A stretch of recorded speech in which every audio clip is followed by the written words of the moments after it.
son los pulmones. En el pulmón la congestión es mucho más sencilla que en el hígado, porque solamente vamos a ver dos fases, la aguda y la crónica. Bien, chicos, a todo proceso congestivo crónico lo acompañan también como causa una insuficiencia cardíaca congestiva también crónica, ¿sí o no? Necesariamente. Si yo tengo una congestión crónica hepática, una congestión crónica pulmonar, el producto de una ICC, que puede ser de izquierda o derecha, pero crónica también, o sea que se mantiene a lo largo del tiempo, ¿no? El mal de altura, como ejemplo, el mal de altura me va a producir una insuficiencia cardíaca congestiva derecha. Sí, claro que sí. Inclusive porque va a haber una hipertensión pulmonar producto de la misma altura, ¿no? Y que el corazón no puede vencerlo a pesar de que hace hipertrofia. Y por eso, ¿qué es lo que sucede? Toda la parte venosa se sobrecarga. Y esta sobrecarga pues trae consecuencias. ¿Esa consecuencia cuál es? Entonces los vasos, las venas se van a sobrecargar, inclusive en el animal, especialmente en los bovinos, los que sufren de mal de altura, tienen las venas yugulares cargadas y tienen pulso. Por eso les digo el pulso negativo de la vena yugular. El edema es una consecuencia de ello y por lo tanto todas las partes que están bajas, la mandíbula o la parte baja de la mandíbula, la parte preesternal y external, se van a llenar de qué cosa? De líquido, de edema. Porque las venas están sobrecargadas de sangre. Inclusive creo que hay una foto pequeña. Bien, entonces el mal de altura me va a provocar una insuficiencia cardíaca derecha o insuficiencia cardíaca izquierda. Derecha. Acá, así tímidamente han dicho derecha, con una voz bien bajita que parece que no puede ser. Dice que es derecha. ¿Están de acuerdo o no están de acuerdo? Otro que no escucha. Entonces no escucha, siéntate adelante. Te estoy diciendo, un mal de altura me producirá una insuficiencia cardíaca izquierda o derecha. Izquierda. Y a ver, peguen, háganle, apárenlo acá lo que escucho izquierdo. Pero estoy hablando que hay una hipertensión pulmonar. Y la hipertensión pulmonar produce una resistencia a la circulación. Quiere decir que el corazón tiene que trabajar más para enviar en la sangre al pulmón. Y si hay una exigencia de trabajo, ¿habrá hipertrofia o no habrá hipertrofia?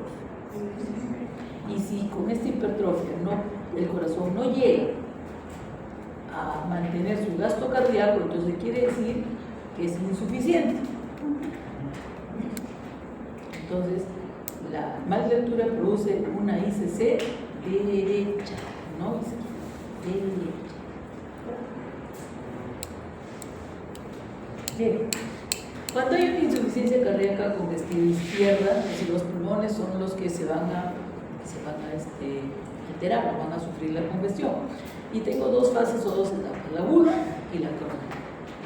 Entonces, un pulmón con congestión aguda, dice que hay una ingurgitación capilar, ¿ya?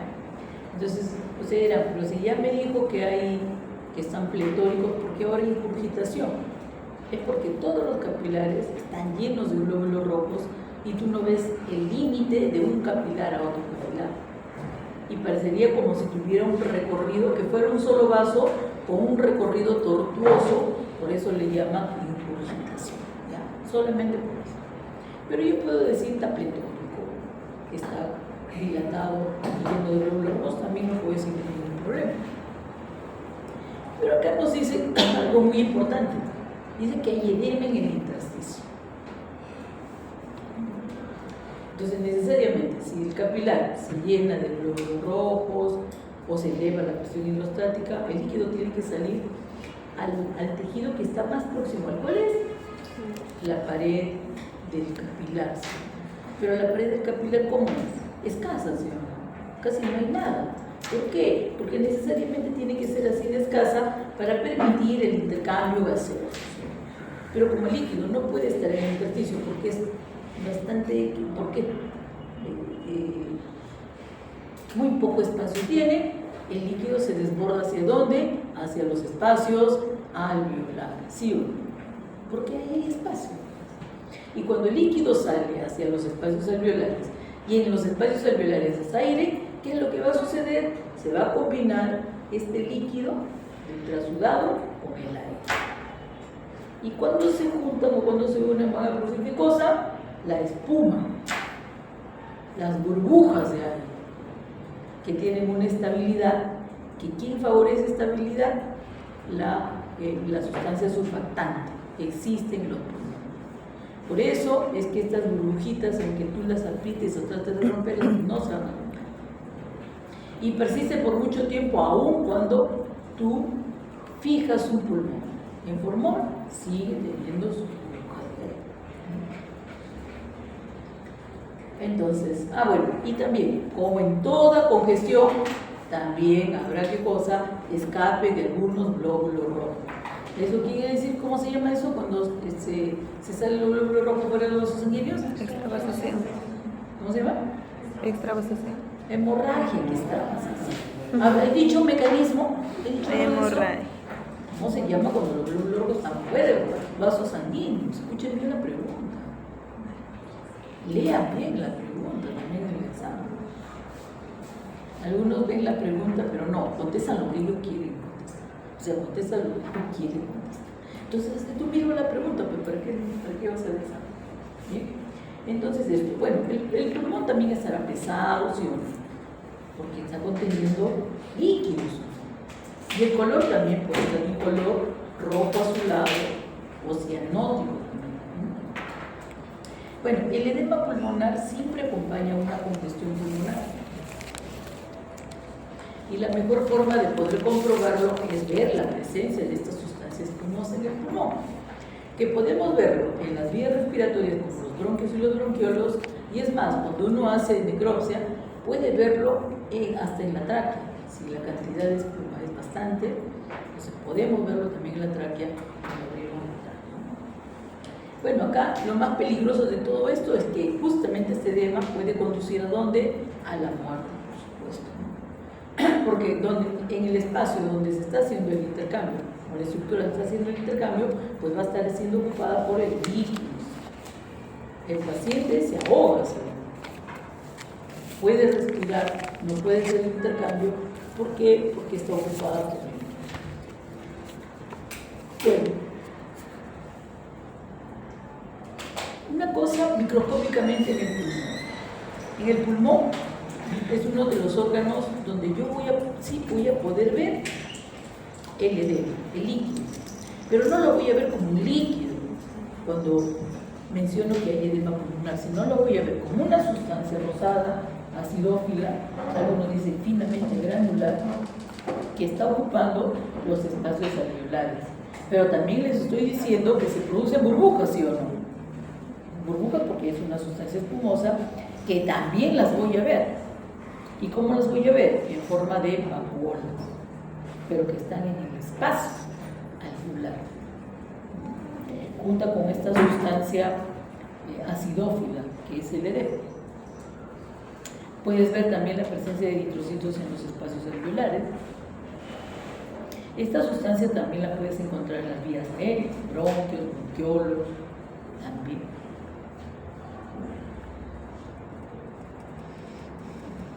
La crónica, la congestión crónica, dice que la característica que más o se manifiesta primero, dice,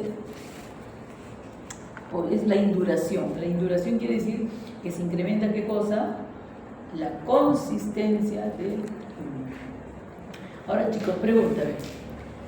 Cuando los espacios alveolares son ocupados por líquidos, ¿aumentará también la consistencia del pulmón?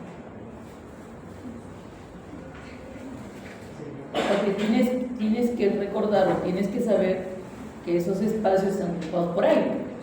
Cuando hay un edema, esos espacios ya están ocupados por líquido. ¿Aumentará la consistencia o no aumentará la consistencia? Sí. Entonces, espero que entiendan esto de la consistencia. Si aumenta, quiere decir que está más denso. si decimos que la congestión pulmonar crónica, dice, hay una induración, o sea que hay un aumento de la consistencia que será mucho mayor de lo que nosotros vamos a percibir cuando los espacios alveolares están llenos de líquido. ¿Y por qué hay eso? Dice, ¿no? Porque hay aumento de fibrillas reticulares y colágenas. ¿Dónde? En la pared del alveolo. O sea, ¿dónde? En términos generales, en el intersticio. Dice, ¿como consecuencia de qué? Como consecuencia de un edema intersticial persistente. Miren que acá es diferente, o sea, la fibrosis se debe a que se está acumulando líquido justamente en el intersticio. En cambio, en la fibrosis en el hígado, ¿cómo era? ¿Por qué se producía fibrosis en el hígado?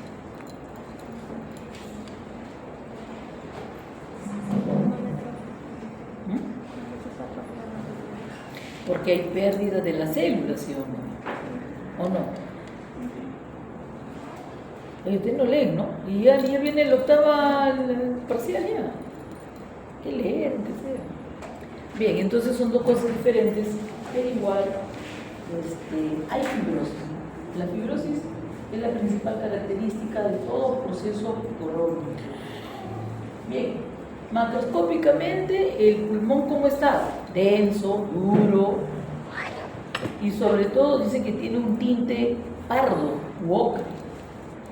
¿Y por qué? ¿Cuál es la razón de ver un pulmón así? Porque dice que este pulmón, ¿no?, sus alvéolos están cargados de macrófagos, o los macrófagos están cargados de hemosiderina. Entonces el pulmón, que debería de tener un color rosa pálido, ahora tendrá un color pardo. Y encima, ¿cómo está? Que tiene mayor consistencia. Muy bien. Y a esos macrófagos cargados de hemosiderina tienen un nombre propio. ¿Cómo le llaman? Las células de la insuficiencia. ¿Sí? Por eso a la congestión crónica pulmonar se le llama también, ¿qué cosa? Induración parda pulmonar. Puedo decir congestión pulmonar crónica o induración parda pulmonar. ¿Cómo se ve? Acá lo ves. ¿Qué te parece? Ahí está, es un color pardo. Inclusive, si tú afinas la vista, podrás ver que también hay antracosis, ¿o no? ¿Sí? Ahora, ¿te acuerdas de la antracosis? Y esa es otra pregunta, ¿sí? Bueno, si no te acuerdas, y es momento que te acuerdes, ¿eh? Ahorita ya, acuérdate y anda rebobinando. Y hay antracosis, mira, el punteado negrito de este pulmón, que necesariamente, si digo que es antracosis, ¿a quién le pertenecerá? Perro. A un perro. Inclusive dice que estos pulmones, cuando uno hace necropsia, no colapsan, porque tú cuando entras a la cavidad torácica pierdes su negatividad y los pulmones se contraen. Y esos no pueden porque sus paredes están ¿con qué? Con fibrosis, ¿sí? Se mantienen ahí. Y también acá podrás ver que hay unas impresiones que corresponden a las impresiones de las costillas. Está sonando un poquito acá, por el fibro no se nota mucho. Entonces son pulmones que no. Muy bien, entonces estamos viendo que una congestión, ¿no?, pulmonar, hay edema. ¿Por qué hay edema en una congestión pulmonar? Porque toda congestión eleva, ¿qué cosa? La presión hidrostática. Ahí está la presión hidrostática, es la que ejerce la sangre y produce movimiento de líquidos hacia afuera. La otra que se opone es la presión oncótica de la sangre, producida por el plasma, pero está dada por las proteínas que contiene el plasma. ¿Cuáles son las proteínas? La albúmina en mayor cantidad, las globulinas y el fibrinógeno. Y produce movimiento de líquidos hacia el vaso sanguíneo. O sea, son dos presiones que se oponen, pero que siempre encuentran un equilibrio. ¿Para qué? Para que cuando llegue a la red capilar sea capaz de sacar el líquido, el oxígeno con los nutrientes, y después en la parte venosa del capilar recoger los líquidos hacia adentro con el CO2 y los productos de desecho del metabolismo. Entonces, acá tú ves, acá en la parte arterial tiene 10 milímetros de presión, acá es la parte donde está el equilibrio, acá hay 7, y el remanente que pueda quedar entre ellos, que está en el intersticio, pues lo va a hacer, ¿quién lo va a drenar? Los vasos linfáticos.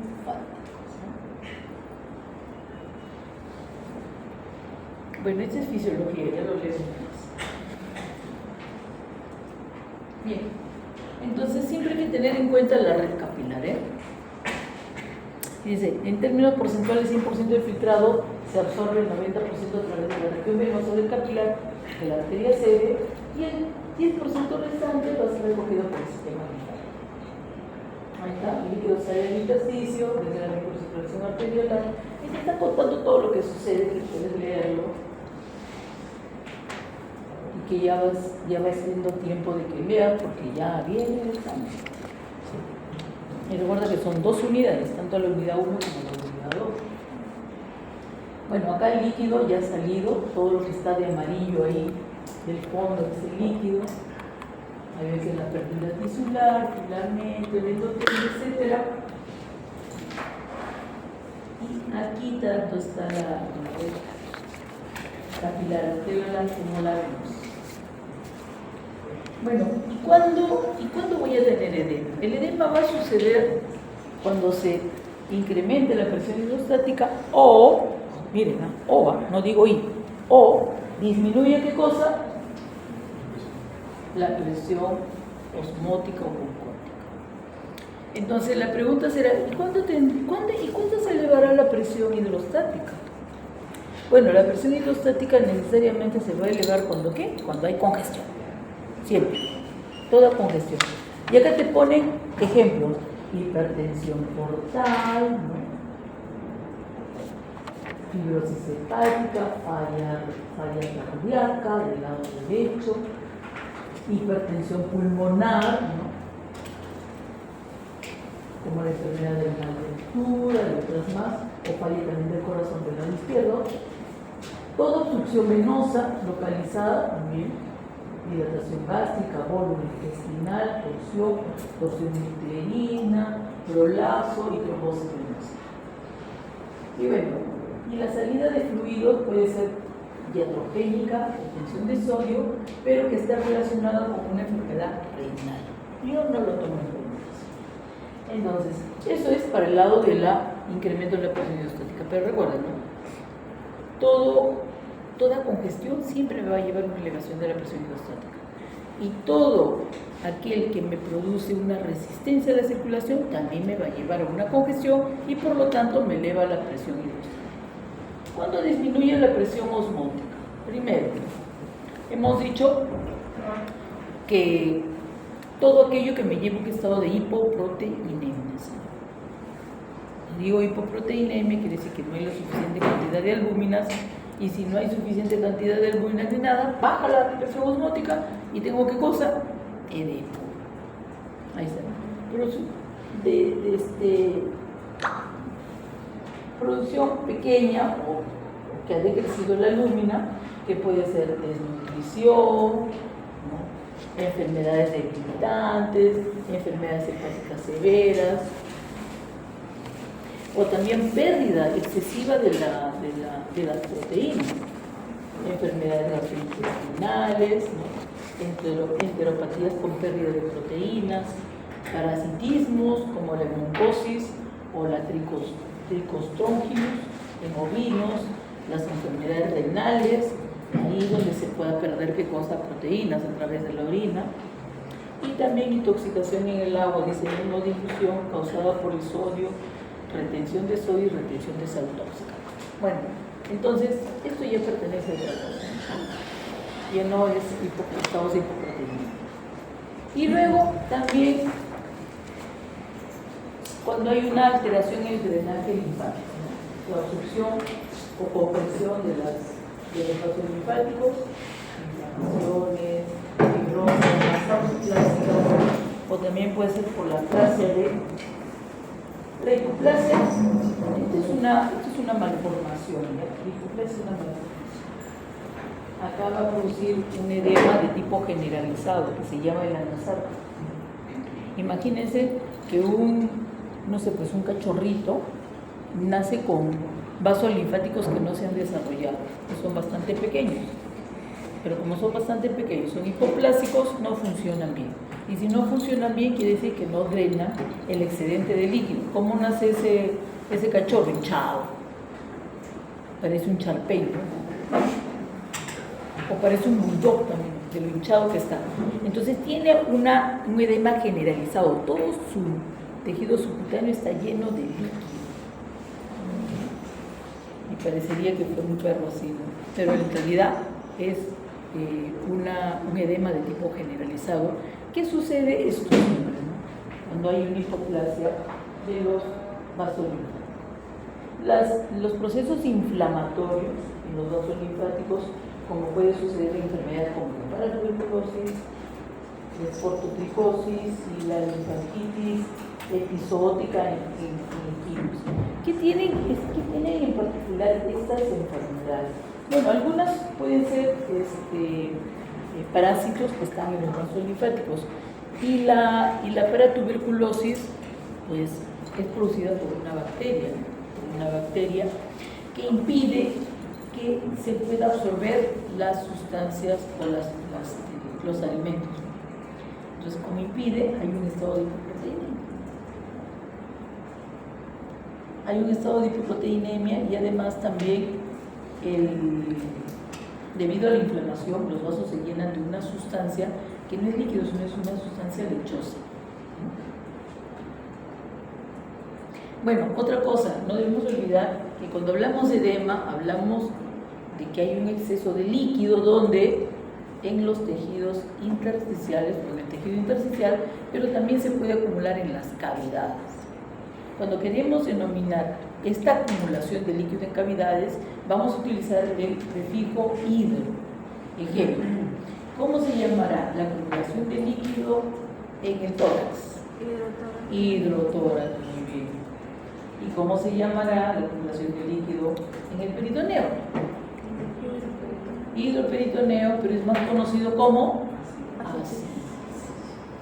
Otra cosa muy importante es que este líquido que sale, que se acumula, tiene un nombre. ¿Cómo se llama? Hemos dicho. Este líquido que sale por desequilibrio de las presiones se llama transudado. Y tiene sus propias características, ¿no? Primero, nunca olvidar que este transudado, que es el líquido, puede estar en el intersticio o que puede estar acumulado en las cavidades naturales. Entonces, este líquido tiene sus propias características. ¿Cuál es eso? Primero, nunca olvidar que este transudado se produce por desequilibrio de la presión. ¿Qué presión? ¿Qué presión? Presión hidrostática y Hidrostática. ¿Y cuándo habrá transudado? ¿Cuando se eleva o cuando disminuye la presión hidrostática? O cuando se eleva o disminuye la presión oncótica.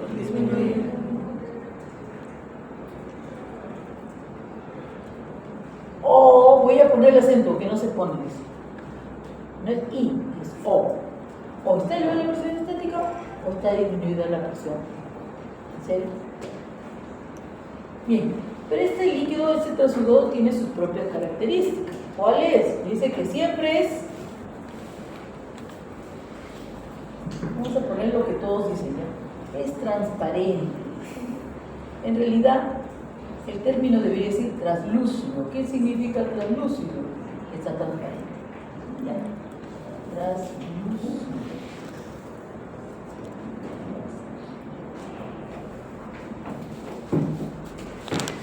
Siempre transparente. Además también dice que si tiene proteínas, cantidades muy bajas.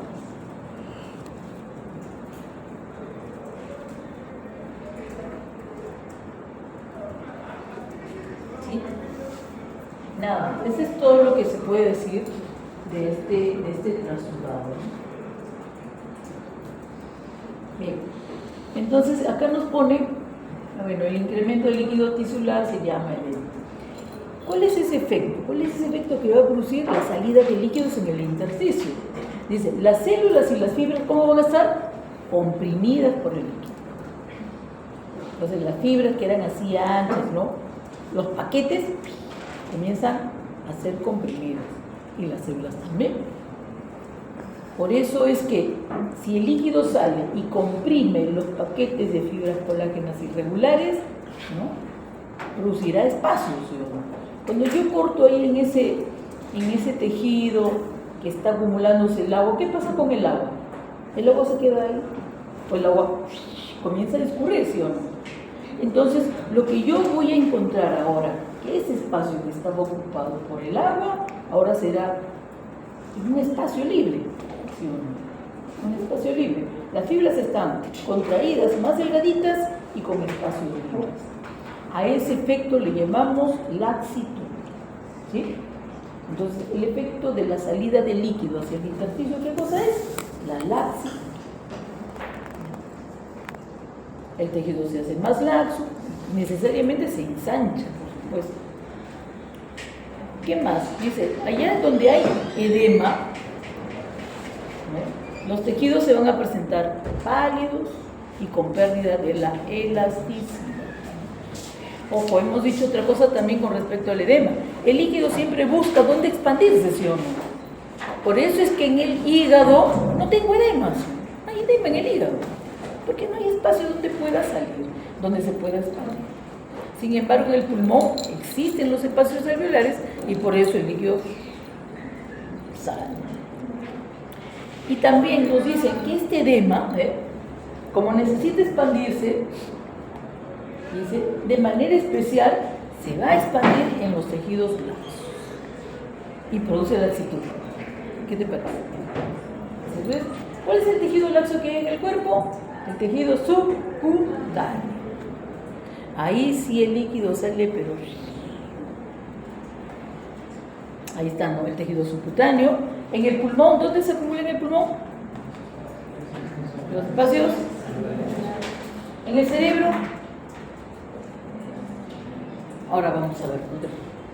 Bueno, y en cavidades se dice, ¿no? Hidrotórax, hidropericardio, hidrocele. ¿Qué significa hidrocele?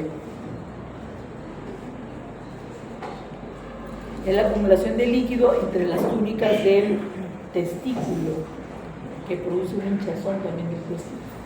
El hidrocéfalo, acumulación, ¿dónde es? ¿Dónde?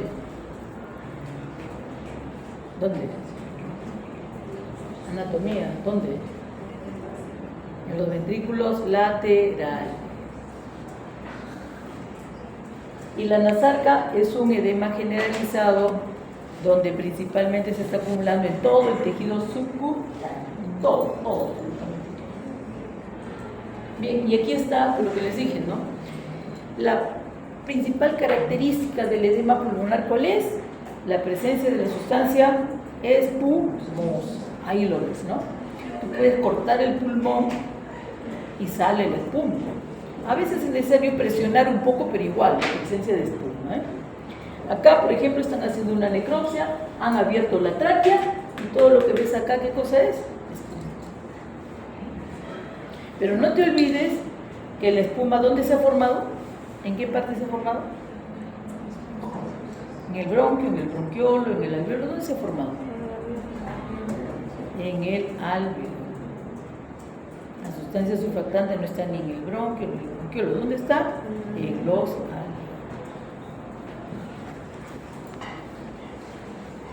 Y bueno, como hemos dicho acá, en el pulmón, qué fácil, pues porque hay espacio, ¿no? Y en los otros tejidos, ¿dónde se podrá acumular? ¿Dónde se podrá expandir este líquido? Y acá nos ponen una foto, Zachary, nos pone una foto de la submucosa. Todo eso es la submucosa. Todo eso es la submucosa. Ahora, si yo lo corto, este es un intestino, ¿sí? Intestino. Todo esto, miren, desde aquí hasta acá es la submucosa. Cuando tú cortas el intestino, el estómago, ¿verás la submucosa? Bien. Si no, visita anatomía y anda, mírale mírale el intestino ahí cortado, y verán que no hay, o sea, no se puede, es un espacio bastante pequeñito, pero sin embargo, cuando surge el edema, ¿a dónde sale? No sale, saldrá un poquito de repente a la mucosa, pero ¿dónde se expande más? En la submucosa. Esto que ves acá como estas fibrillas, son el tejido conjuntivo, las fibras colágenas que han sido, ¿qué cosa? Comprimidas, ¿no? Acá se puede retener aún el líquido, porque las fibras, miren cómo está como una maraña, y pueden todavía retener el líquido acá. Ahora, córtalo y haz una lámina. A ver, corta un pedacito y haz una lámina. Esto, donde has visto el líquido, ¿qué habrá? Cuando haces tu lámina, ¿qué va a haber cuando haces tu lámina? ¿Se quedará ahí el líquido? No. ¿Qué quedará? Un espacio. Y esa es la laxitud que se puede ver. Acá dice que este fluido, dice, contiene pequeñas cantidades de proteína, que se le llama transudado, y se expande, miren, y afecta a las submucosas, ¿no? La mucosa de repente también puede estar con un poco de líquido, pero la submucosa es donde se puede expandir. Acá este es un caso de un perrito que también tiene ascitis, y creo que es una de las la mejor forma de poder cerciorarse de que hay líquido, ¿no? Recuerden que el líquido siempre, por la fuerza de la gravedad, tiende a irse a las partes más bajas. Entonces un perro está en su posición de sus 4 patitas, está en todo su abdomen. Si lo pones acá, como hacen esto en 2, entonces el líquido bajará también acá, ¿no? Y así puedes comprobar de que sí verdaderamente hay líquido. Acá le están haciendo una punción, miren, y está botando líquido a través de esta aguja que se llama el procedimiento la paracentesis. El líquido, el transudado, también se puede acumular en el tórax, se llama hidrotórax. A pesar de que tiene un tinte amarillo, es todavía transparente. Lo mismo que acá entre estas celosas que son los pericardios, también hay líquido entre ellas, y también entre este y este, que está pegado al corazón, hay presencia de líquido. Entonces habrá hidrotórax, como también hidropericardio.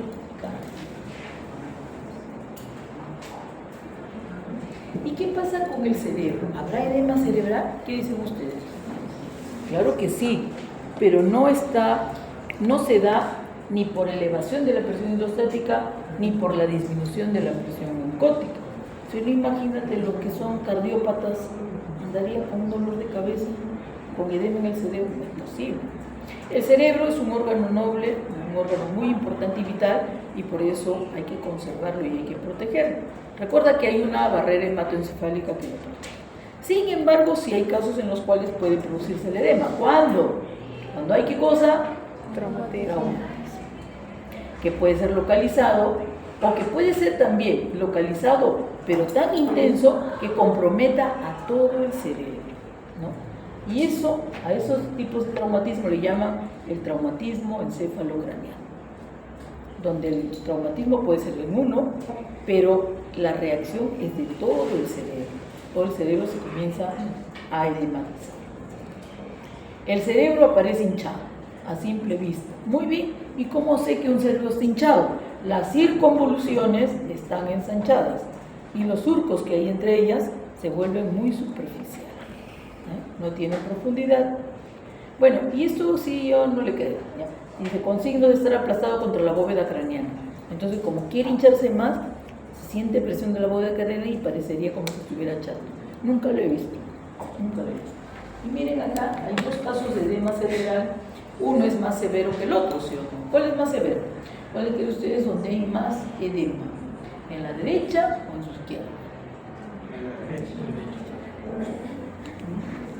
Miren, este es el cerebro de un york. ¿Conocen a la raza, no? Sí. Y este es un cerebro de un ternero. Claro que acá le han hecho un zoom, ¿no? Un zoom, pero miren la circunvolución como es, miren, todo esto. Este que esté hinchado, miren, todavía no conserva, pero este, miren, ya se pasó, ¿no? Los surcos no parecen mucho, muy poquitos, y también están cargados de presa. Entonces este recibió un traumatismo en el lado lateral, casi la parte parietal, que le produjo la fractura del cráneo y estas esquirlas, que se volvieron pequeñitas, ¿no? Restos pequeños de hueso penetraron a la masa cerebral. Allá al otro lado hay una hemorragia del lado del cerebro y bueno, y este es el resultado del cerebro, el edema. Esto también, aquí hay edema, pero acá el edema es menor, creo que es por una deficiencia y le llaman la poliencefalomalacia en el cerebro de este ternero, ¿no? Por deficiencia de una vitamina, se llama, vitamina B1. Y bueno, y este sí es un traumatismo. Bueno, entonces acá podemos decir que el edema, ¿dónde se encuentra? ¿En el intersticio o no? ¿O en la cavidad? ¿Qué dice? ¿Dónde está el edema? ¿En el intersticio o en la cavidad? Porque si estuviera en la cavidad diría hidrocéfalo, ¿no? Pero acá ¿dónde está? En el intersticio. Muy bien, señores. ¿Cómo se llama eso? Lógica. ¿Sí? Lógica, nada de patología, lógica. ¿No? Ya. Entonces, ¿qué es diferente a esto, no? ¿Eso cómo se llama? Hidrocéfalo. Porque acá el líquido se está acumulando en una cavidad natural. Pero el líquido, ¿y por qué se acumula el líquido? Porque necesariamente tiene que haber un bloqueo, una interferencia, ¿no? Interferencia del drenaje del líquido cefalorraquídeo. Este es un animal joven, es un cachorrito, ¿ya? Entonces muchas veces los cachorritos, desde que nace comienza a ver que comienza a crecerle la cabeza, ¿no? Y puede hacerlo si le crece la cabeza, porque recuerden que acá las fontanelas todavía están cubiertas por una membrana y no por hueso, entonces permite que se abra, ¿creen? Pero el efecto que produce el líquido que se acumula ahí es la presión del parénquima cerebral o del cerebro. Entonces presiona tanto que lo atrofia y que solamente queda del cerebro así, del grosor de lo que ves tú acá en el hueso del cráneo. ¿Ah? Mira, delgadito. Lo presiona contra la bóveda craneana y va atrofiándose. Entonces, como es un animalito, sus limitaciones de repente serán, ¿no?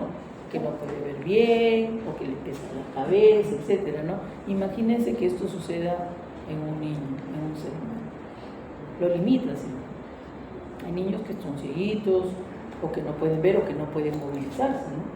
Pero lo malo de todo esto es que nos vamos a dar cuenta. ¿Cuándo? Cuando la cabeza comienza a crecer. Y cuando la cabeza comienza a crecer, quiere decir que el ventrículo ya está dilatado y lleno de líquido y ha provocado atrofia. Entonces la consecuencia acá sería que este líquido siempre va a producir presión y por lo tanto atrofia. Bueno, aumenta la presión intracraniana, por supuesto, aumenta la presión intracraniana. Un edema intersticial, lo que hemos visto del traumatismo, también va a elevar la presión intracraniana y es posible que produzca dolor, ¿no? Pero los animales no son como nosotros, que nos paramos quejando de todo, ¿no? ¿Sí o no? Que tienes que ir a clase temprano, no sé cuánto, que se te rompió la uña, que se te quebró el pelo, no sé, cualquier cosa, y por todo nos quejamos. Los animales no se quejan, ¿sí o no? Los animales tienen actitudes, conductas, ¿sí o no?, que te dicen que le duele o no. Puede ser inclusive hasta la agresividad, ¿no? Si tú no lo conoces, porque quieres agarrarlo y él tiene miedo que le toques y le hagas doler, y por eso te agrede, porque es malo, sino porque le duele y le debe doler intensamente. Entonces hay algunos animales que se deprimen, otros que no quieren que los toquen, etcétera, ¿no?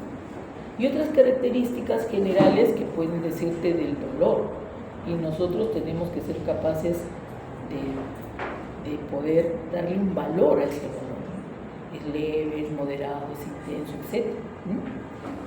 Bien, entonces una cosa es el edema en el intersticio, en el cerebro, dado por el traumatismo encefalocraniano o cualquier traumatismo, y otra cosa es la hidrocefalia. ¿Entendido? ¿Sí? Ya, muy bien. Ahora hablemos de hemorragia. Bueno, aquí la cosa más sencilla, ¿no? ¿Quién es ajeno a la hemorragia? A ver, ¿quién es ajeno a la hemorragia? Todo el mundo conoce la hemorragia, muy bien. Y acá lo definen como la presencia o la salida de sangre de los vasos sanguíneos, como consecuencia de una lesión, al cual le vamos a llamar en términos generales rexis. O también puede ser sin daño, ¿no? Sin daño del vaso sanguíneo, cuyo mecanismo es el único y se llama la diapéresis, que la vamos a ver siempre cuando en una congestión. ¿Qué más dice? Puede acumularse en cavidades también, imagínate, ¿no? Si el líquido se acumula en cavidades, la sangre también se puede acumular en cavidades. Y aquí vamos a utilizar el prefijo hema o hemo. Si es acumulación de sangre en el tórax, ¿cómo se llamará? Hemo.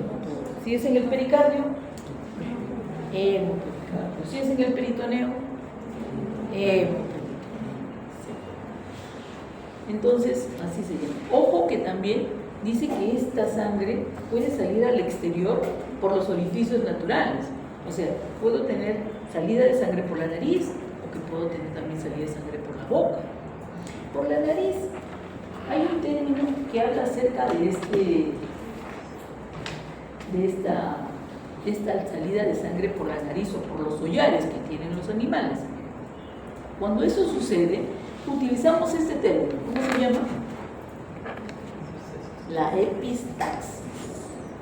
La epistaxis te habla de que hay eliminación de sangre por los hollares o por las fosas nasales y nada más, no te dice otra cosa. En cambio, la hemóptisis también te dice que la sangre se está eliminando por los hollares, pero el origen de esa sangre es ¿de dónde? De los pulmones. ¿Entendido? Otro término que no está acá podría también aplicarse a la rinorragia. La rinorragia también es la salida de sangre por los hollares, por los orificios nasales, pero esa sangre ¿de dónde viene? De la cavidad nasal. ¿Sí? La hematemesis, hema, que es sangre, y emesis, que es vómito, el vómito de sangre. ¿Cuándo decimos que hay un vómito? ¿De dónde viene el vómito? ¿De dónde viene el vómito? ¿Del esófago? Del estómago, necesariamente. Entonces viene del estómago. Quiere decir que ese es el vómito de sangre que se ha producido. ¿Dónde se ha producido la ruptura? En el estómago. ¿Y por qué puede producirse una lesión en el estómago y que me provoca hematemesis? La úlcera. Una úlcera que por erosión también le ha causado daño a un vaso significativo para que provoca eso. Bueno, aquí a este tipo de hemorragias, ¿cómo se le llama? Se le llama externa, hemorragia externa, porque sale por los orificios hacia el exterior. Nos dicen que puede ser directa o indirecta.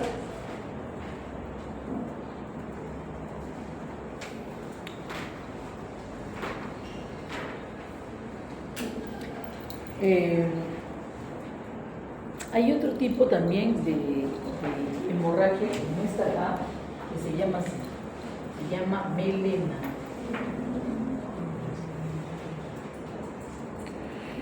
Que es la presencia de sangre digerida en las heces. Se llama melena. Cuando hablamos de sangre digerida, es la sangre cocida, ¿sí? La sangre cuando es cocida toma otro color, ¿sí? ¿De acuerdo? No, ustedes tampoco no me digan que no son ajenos. Aquí no se ha comido su pan con relleno o sangrecita. Es de, ay, no. Por lo menos tienes que ver cómo es. Siendo veterinario no vas a saber y tienes que probar también. Y ahí dirás, no me gusta, si me gusta, lo que tú quieras, pero prueba. ¿Ya? Prueba para que sepas. Entonces, la melena es una sangre digerida. Si es una sangre digerida que se encuentra en las heces, ¿de dónde proviene? necesariamente del estómago, que es donde se puede digerir, ¿sí? Por los jugos gástricos. En otra parte del intestino no lo va a poder hacer. Entonces, por un lado, nos encontramos una forma de hemorragia, pero nos dicen cuál es el origen. ¿Sí? Bien.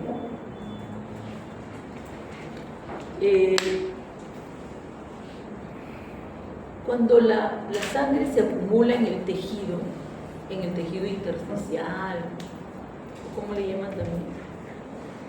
Bueno, si se acumula la sangre en un tejido, en cualquiera que sea el órgano, a esa sangre que le llaman una hemorragia de tipo interna, se le llama hematoma. Entonces, la interna puede ser intracavitaria, intraparenquimatosa, intersticial, y se le denomina hematoma. El hematoma, inclusive ustedes han visto que a veces los perros vienen y no te producen una herida, porque no te arrancan un pedazo de piel ni nada, pero sí te agarra con la presión, tiene ahí. Y no me pasó nada, dice, no. Pero después, ¿qué pasó? Esa mordida, esa presión ha lesionado vasos sanguíneos y hay una hemorragia. ¿Qué es lo que te ha sucedido? Un hematoma. Ahí está el hematoma, y luego pues la sangre ya será eliminada, recogida por el macrófago, y después desaparecerá y ya no hay nada. Entonces el hematoma es así, cualquiera. Recuerden que hay personas, o de repente también en los animales no se puede ni ver, porque los animales siempre su cuerpo está cubierto ¿de qué? De pelos, ¿sí? Pero hay alguien, por ejemplo, que puede en una presión fuerte en el brazo y ya les produce un hematoma. Dicen, no, el que tiene debilidad capilar puede ser. Entonces, todas esas cosas, como el embocado de un animal que te presiona, el golpe también, o también, ¿no? Eso que le ponen marca a su pareja, ¿no? Que le succionan el cuello. Eso produce un daño, chicas. Eso es un daño. El que te ama, te daña. Nada más les digo, nada más. Eso es todo lo que es. Bien, entonces eso se llama hematoma. Eso sí. Bueno, cuando son relativamente pequeños los hematomas, se le llaman cardenal, patológicamente, y creo que en algunos países no utilizan ni siquiera el término hematoma, sino hablan de los cardenales, ¿no? Los cardenales en el cuerpo del paciente accidentado. Son pequeñas hemorragias de nivel superficial que le llaman de esa manera. Bien, creo que esta es una orina, algo así. Sí, ¿no? Sangre en la orina. Sangre en la orina, si no me equivoco.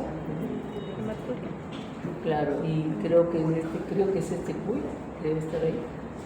Y le han puesto una plantita ahí, no sé, su alfalfa o la planta que le está causando esto, ¿no? Entonces, puede encontrar la sangre en la orina, ¿no? Como hematuria, pero también puede encontrar esto. Esta es la melena.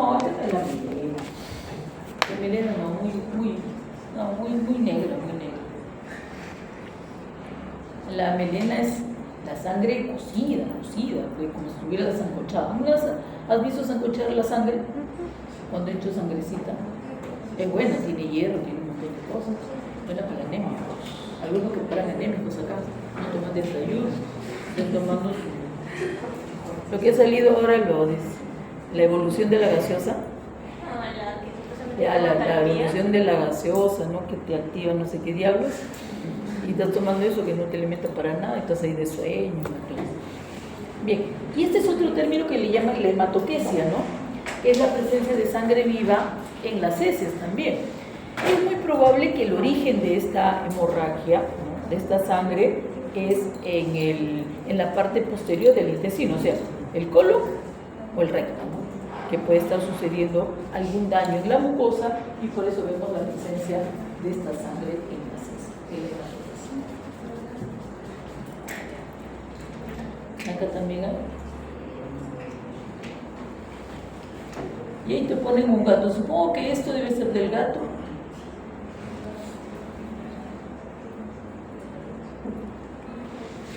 Ese gato está más flaco.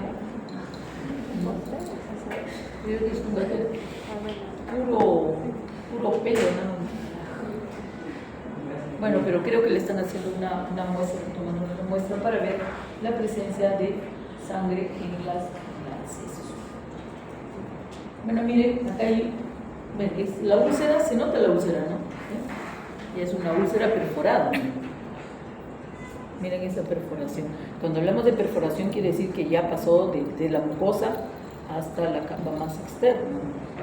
Y es más, ¿no? Pasando a la capa más externa, parte del contenido también puede salir hacia la cavidad peritoneal. Pero miren la cantidad de sangre que hay acá. Y una sangre que por supuesto ya tiene un tiempo de estar afuera, ¿no? Porque ¿cómo está? Está coagulada. No está líquida, está coagulada. Esta es una enteritis también que dice necrohemorrágica, dice, ¿no?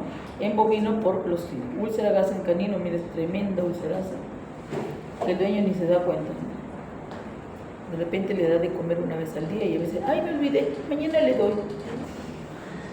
Vamos a estar más de 24 horas sin darle de comer a los perros. Y eso es maltrato, denuncia. Bueno, y esta es una enteritis, dice, necrohemorrágica y bovino por Clostridium. Eso es recuerden que los Clostridium hay A, B, C, D, y tienen un conjunto de ¿qué? Un conjunto de toxinas que combinadas producen daños, pero principalmente producen necrosis y hemorragia, porque hay un daño del vaso sanguíneo. Eso es lo principal. Y de acuerdo a la letra también afectan a ciertas especies de acuerdo a la letra. Clostridium A, B, C, D, etc. Entonces, estas zonas hemorrágicas no solamente corresponden a la hemorragia, sino también corresponden que están enmascarando zonas necróticas, porque eso es lo que produce el Clostridium. Recuerden que el Clostridium es una bacteria, ¿cómo le llama?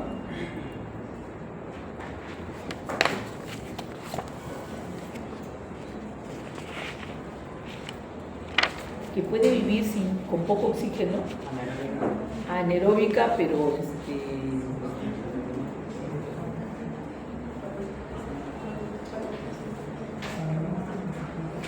bueno, anaeróbica, pero también puede soportar las bajas cantidades de oxígeno, ¿ya? Bajas cantidades de oxígeno, pero sobre todo, recuerden que el Clostridium está presente en el sistema digestivo de todos los animales domésticos, de todos, pero las cantidades son controladas. El problema, la cosa es cuando estas comienzan a multiplicarse. ¿Y cuándo se multiplican? Cuando hay un estado de anaerobiosis, anaerobio facultativo o aerobio facultativo. La cosa es que cuando se dan estas condiciones, comienzan a multiplicarse y a producir lesiones, ¿sí? Por eso es que para diagnosticar una clostridiosis no solamente tenemos que ver la presencia de Clostridium, porque siempre va a estar ahí, sino la presencia de sus toxinas, que es algo difícil. A no ser que tengas un laboratorio donde se pueda hacer. Y bueno, según su tamaño, según su forma, puede tomar diferentes nombres, ¿no? Por ejemplo, la púrpura, dice, ¿no? Color rojo violáceo que no desaparece por la presión. Claro, la púrpura generalmente se forma porque hay hemorragias puntiformes o equimóticas que se van, ¿cómo podemos decir? Que se van extendiendo, se van uniendo y extendiendo la forma de esta hemorragia, pero toma una coloración rojo violáceo, por eso le llaman púrpura. Puede ser mayor a 3 milímetros. Las petequias, tanto las petequias como las equimosis, son hemorragias puntiformes.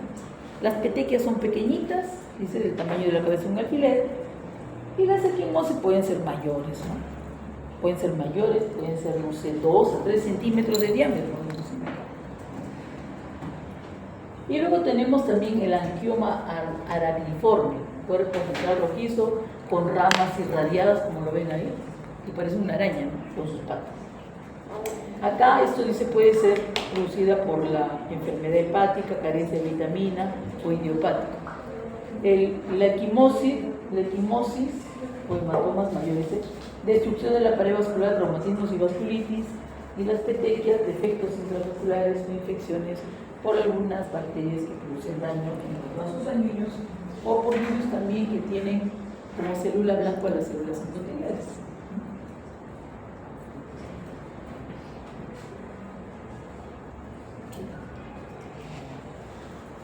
Bien, ¿qué les parece la de arriba?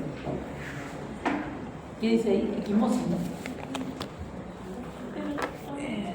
Sí. Claro, también hay petequias, ¿no? Están las dos. Y cuando dicen, ¡ay, es equimosis, no es petequia! Mira, ¿saben qué? Solución al problema, ¿cuál? Hemorragia puntiforme. ¿Sí o no? Y no estoy saliendo de la clasificación, porque son puntiformes o no son puntiformes. Estoy dentro de ello. Que haya más equimosis o más petequias, porque también es así, ¿no? Muchos de los diagnósticos, como ustedes ya ven, se diagnostica por lo que más predomina, ¿sí? Yo puedo encontrar los dos, pero lo que más predomina, puedo tomar el nombre de lo que más predomina. Miren, este es un hematoma en el vaso de un caballo. Pero tú ves también que dentro de este hematoma, ya ves algunos tejidos así blanquecinos, ¿no? Que están por ahí, y porque dice que ya hay una organización, ¿no? O sea, se están dando los fenómenos de reparación. Cuando hay una salida de sangre tan grande que forma esto, necesariamente, ¿qué es lo que va a suceder? Que muchas de las células tienden a morir, ¿sí o no? Si el vaso se rompe, pues ¿interrumpe la circulación o no interrumpe la circulación? Y muchas veces no llega la circulación y ese tejido se morirá, ¿no? Entonces, se tiene que organizar, se tiene que dar, ¿qué cosa? El proceso de cicatrización, ¿no? Y es por esta razón que nosotros vemos acá un tejido que comienza a proliferar. Pero bueno, es un hematoma, ¿no? Yo creo que lo más importante es reconocer que es un hematoma. Ya la organización lo vas a ver. Bueno, entremos a la siguiente unidad, que es la inflamación. Otra forma de hemorragia se llama la hemorragia sufusiva o sufusión. ¿Y por qué se le llama así? Porque es una hemorragia superficial. Es una hemorragia solamente superficial. Acá solamente está, dice, en la capa más, ¿cómo se llama la capa más externa? Bueno, acá debería de hacerse un corte para ver que solamente esta hemorragia, que parece como unas franjas nada más, miren, o como es un brochazos ahí, ¿no? Pero es una hemorragia muy superficial, que involucra solamente una capa del estómago, la última. Y bueno, acá este es un corazón. ¿Se nota que es un corazón? Ahí está el corazón. Y todo lo que está afuera, ¿qué cosa es? Un coágulo, ¿no? La sangre que ha salido, que se ha acumulado ahí, que ha sido un hemopericardio, pero que la sangre líquida ya se ha coagulado. Y el corazón está sufriendo o sufre la presión o la compresión, primero de la sangre que es líquida y segundo, cuando ésta se coagula, la presión del coágulo. Este coágulo puede presionar tanto que evita que la sangre pueda entrar por los vasos sanguíneos, especialmente por las venas, ¿no? Por eso el efecto que puede producir este hematoma cuando la sangre se coagula le llaman el taponamiento cardíaco. Esa es la consecuencia más grave en un hemopericardio. Bueno, según su volumen, la pérdida de sangre nos dicen que cantidades mayores del 20% puede llegar a producir la muerte del animal. El lugar también es importante, el volumen por supuesto, y el lugar también es importante. Y aquí diferencian dos cosas. Ay, mírame, si sucede una hemorragia del tejido subcutáneo no pasa nada, por eso dice que es trivial. Pero ¿qué pasa si en el cerebro ocurre una hemorragia? Puede llevarte a la muerte. Porque ya estamos viendo, ¿no? ¿Qué es lo que puede llevarte a la muerte? Si hay una lesión, una hemorragia, necesariamente si hay una hemorragia, tiene que ser porque hay un daño al vaso sanguíneo. Entonces, si aumenta la presión intracraneal, va seguido de una herniación cerebral. Y así que el cerebro quiere escaparse. Como se comienza a hinchar, tiende a escaparse por ahí. Y el único sitio por donde va a escapar es el agujero magno. Y justo pasando por este agujero magno, o antes de pasar por el agujero magno, están los centros vitales, ¿no? Entonces, cuando el cerebro quiere salir por ahí, va a presionar los centros vitales y va a producir la muerte de quien, del paciente, del individuo. Por eso dicen que es una herniación, trata de salir por ese orificio, presionando principalmente los centros vitales que pueden causar. Y bueno, y acá hay una foto y nos dicen qué cosa es. Está eliminando sangre, es una hemorragia externa o interna. Externa porque está saliendo por los hollares. Y miren la fuerza que tiene de la salida de la sangre, miren cómo la ha salpicado. Otra cosa, nosotros podemos ver que todos estos elementos de la indumentaria que tiene este caballo nos dicen cuál es el propósito de este caballo, ¿no? De competencia. Es un animal de competencia. Un animal de competencia que bote sangre por los hollares, ¿qué nos dice? ¿Lo podemos relacionar con alguna enfermedad? Pulmonar inducida por el ejercicio. Enfermedad pulmonar La hemorragia pulmonar inducida por el ejercicio. El HPIE. Entonces, quiere decir que esto será una epistaxis o una hemóptisis. A ver, los detrás, ¿escuchan o no escuchan? Epistaxis o hemóptisis. Más atrás, epistaxis, hemóptisis. Repite lo mismo. Bien. ¿Y qué les parece esto? Hemóptisis. Dice, ¿epidural o subdural? Cuando dice dura, ¿a quién se refiere con dura? ¿No? ¿A quién se está refiriendo cuando dice, oye, ¿es epidural o subdural? ¿Se refieren a quién? A las meninas. ¿A quién principalmente se le dicen dura? A la dura madre. Eso es lo que te está preguntando. Oye, ¿es arriba de la dura madre o es debajo de la dura madre? Son duras. Ay, aquí bien. Ahí está. Claro, pues la dura madre hace rato que se salió con el hueso y miren dónde está dentro del parénquima. Pero esta es una hemorragia masiva, tanto así como se parece mucho a lo que hemos visto como el hematoma del vaso del caballo, ¿no? Pero ese hematoma del vaso del caballo ya tenía tiempo. Este no, este fresquito, mira la sangre. Se ha coagulado, pero está ocupando, ¿no? Es bastante extensa, ¿no? Entonces acá el vaso sanguíneo también se rompe y parte de la zona que tiene que irrigar no está irrigada y se muere necesariamente, pero mira, la salida de la sangre es masiva, comprime las estructuras, etc. Y es muy probable que también haya edema. Parece que hay edema. Acá, por ejemplo, la sustancia blanca y la sustancia gris no se notan muy bien.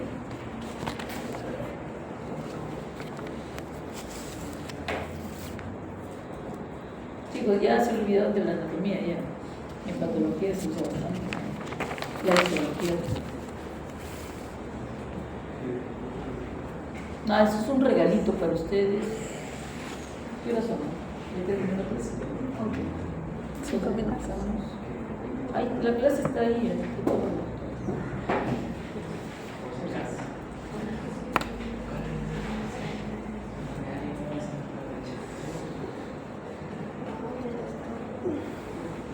Así que eso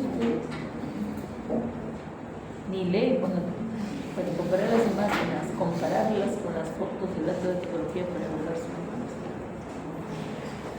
sobre todo, ¿qué nos dice, no? Que sí, el diagnóstico es importante, por supuesto, pero también esto, ¿no? Determinar la gravedad de cada una de las lesiones. Y la gravedad necesariamente tiene que ir o va de la mano a que puede llevar a la muerte del individuo, eso es lo más grave. O de repente una consecuencia de que también puede quedar limitada el alma. Esa es la referencia. No se vaya,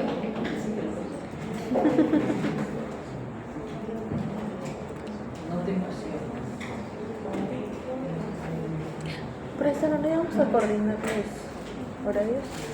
¿Por día? No, pero ¿qué horario tiene disponible usted, profesora? Coordinamos un horario y usted justo se está ocupando. Bueno, yo puedo ver. Los martes yo salgo a las 5 de la tarde. Yo llego a mi casa a las 6:30. Los miércoles no, tengo palabra. Los jueves puede ser a partir también de las 7 de la tarde. Los viernes salgo de acá a las 8 de la noche. Lunes ni hablar, porque salgo a las 9:15 y llego a las 10. Entonces sería martes o jueves. A partir de las 7. ¿Martes también a partir de las 7? Martes. Una encuesta. Encuestita. Sábado no creo. Está bien. Domingo hay que alabar. Es sagrado, ¿no? Vayan a misa. Confiésense. Qué bueno. Pues, Estar más ligero, liviano.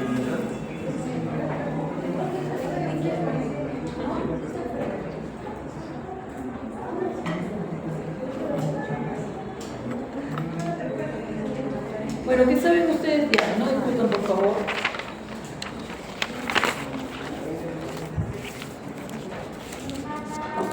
¿Saben lo que es la hemostasia? ¿Se acuerdan? Ya, muy bien. Entonces pasamos de frente.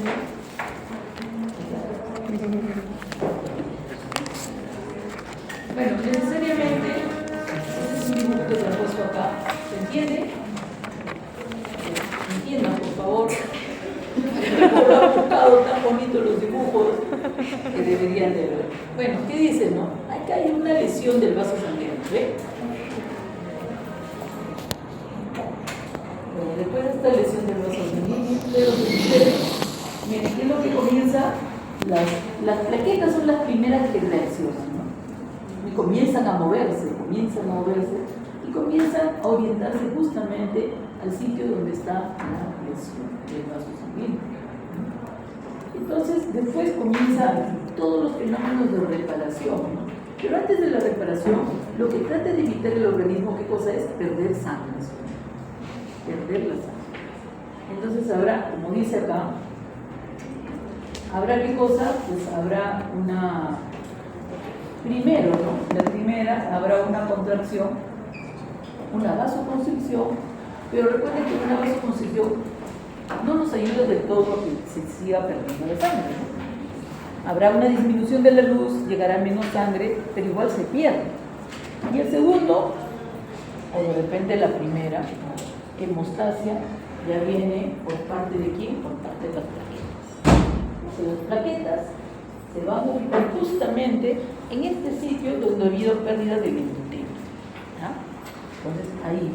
Las plaquetas tienen la capacidad, por medio de moléculas que se van a expresar en su superficie y lo mismo en su endotelio, que calzan con ellas y se van adhiriendo al subendotelio y también se van adhiriendo unas a otras. Y por eso le llaman la hemostasia primaria, pero no es suficiente, ¿eh? Es un tapón, podemos decir, algo débil, que en cualquier momento se puede debilitar o romper. Entonces viene la segunda parte en la cual se produce la hemostasia verdadera, también llamada secundaria, que es la formación de ¿qué cosa? De un coágulo. Pero esta formación de un coágulo necesariamente tiene como parte principal o central ¿qué cosa es? La coagulación de la sangre, ¿no? El proceso en el cual el fibrinógeno se va a convertir en ¿qué cosa? En fibrina. Pero esta fibrina tiene que polimerizarse y tomar la estructura de una fibrilla, ¿no? Que juntas van a formar una red que van allá sí a producir este tapón ya verdadero, que ya no se va a salir con nada, que va a durar el tiempo en que el vaso le tome para poderse reparar. Y bueno, y existe también un sistema que se opone, que degrada la fibrina, que es el sistema fibrinolítico. Entonces este sistema fibrinolítico lo que hace es controlar esta formación de este tapón. que solamente se forme en el sitio donde ha habido la lesión y nada más. ¿Ya? Miren, nada más. Pero lo patológico en esto, o sea, todo este proceso que tú ves acá de la cascada de la fibrina, la formación del tapón, también va a suceder en esta patología que se llama trombo. Un trombo también tiene plaquetas, también tiene la fibrina y también algunas células que han quedado abiertas. ¿Cuál es la diferencia entre este y este? El tamaño. ¿Cuál es más grande? ¿Este? ¿Cuál? ¿El de arriba o el de abajo? El de abajo. Pero por supuesto, mira, acá se forma el coágulo del tapón y la sangre fluye y no pasa absolutamente nada, ¿no? Acá se ha producido grande y mira lo que queda de luz. ¿Y acá entrará la misma cantidad de sangre? ¿Podrá fluir la misma cantidad de sangre? No, porque eso es, ¿qué está produciendo esto? Obstrucción. Por eso es patológico. Obstrucción. Ahí está fibrina polimerizada, plaquetas, mecanismos contrarreguladores, etc. Entonces, acá la cascada fibrinolítica es sobrepasada, ¿no? Y por eso se forma esto que se llama trombo. Entonces, podemos definir que un trombo es como un coágulo, pero que produce ¿qué cosa? Obstrucción. Que puede ser parcial, pero que también puede ser total.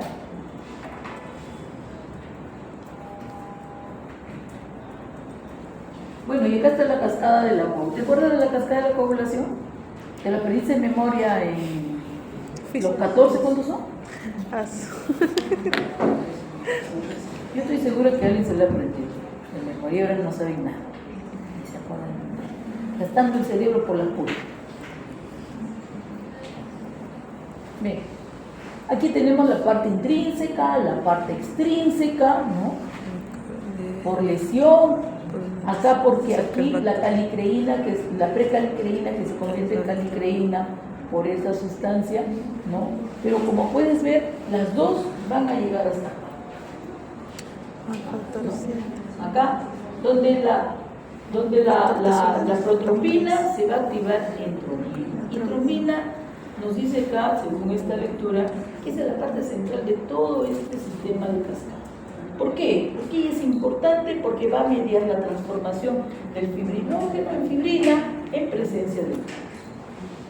Y luego, por supuesto, se tiene que polimerizar para que se pueda producir las fibrillas, ¿no? Que son necesarias. Ahí está, la trombina mide la transformación fibrinógeno en fibrina, elemento y punto importante central de la cascada. Acá llegan a un punto común en los cuales los dos se pueden encontrar y sucede. Pero, esa adhesión que las plaquetas tienen, que tienen la capacidad de poder adherirse a este subendotelio necesariamente. Entonces, ¿cuándo se ve el subendotelio? Cuando yo pierdo el endotelio, cuando hay un daño y se expone el subendotelio, entonces las plaquetas van a activarse, ¿no? Van a activarse y cuando se activan van a expresar moléculas de su superficie y va a calzar justamente con estas moléculas que también están en el subendotelio y así poder producir la adhesión. La adhesión entre las plaquetas también son así, ¿no? Entonces, hay moléculas, ¿no? En este caso, miren, hay moléculas que le llaman el complejo GPLB2A, que están expresadas y que a través del fibrinógeno, miren el fibrinógeno que está en la sangre, van a producir esta adhesión entre plaqueta y plaqueta. La deficiencia de estas moléculas de adhesión, pues van a determinar también una enfermedad, ¿no?